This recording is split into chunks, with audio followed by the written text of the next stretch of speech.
So what I'd like to do today is to talk about performance eating. And for every single one of you, it's showtime all the time. It's what we're talking about performance eating. And oftentimes my performing artists don't think about this as much as athletes per se. I'm not an athlete. I don't need to fuel my body. But yet, dancers in particular spend a lot of time on their toes. It's what happens before, it's what happens during, and what happens when you're done. And it is when it is you eat, it is what it is you eat, it is how much you eat, as well as drink. And so that's really what I want to focus on today. One of the things that I think was critically important is we talk about pre and post, coming to classes prepared, having a little bit of food and fluid in the body before we start, and also being able to recover more quickly than later. This is the amount of food that I'm talking about.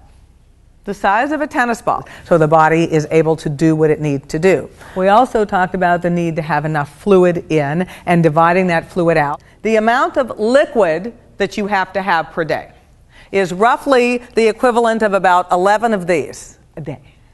It is 11 baseline plus. Men, 16 baseline plus. And then we also talked about composition of the plate, of making sure as part of every meal, 1/3 of the plate, or basically a hand size, being protein on the plate.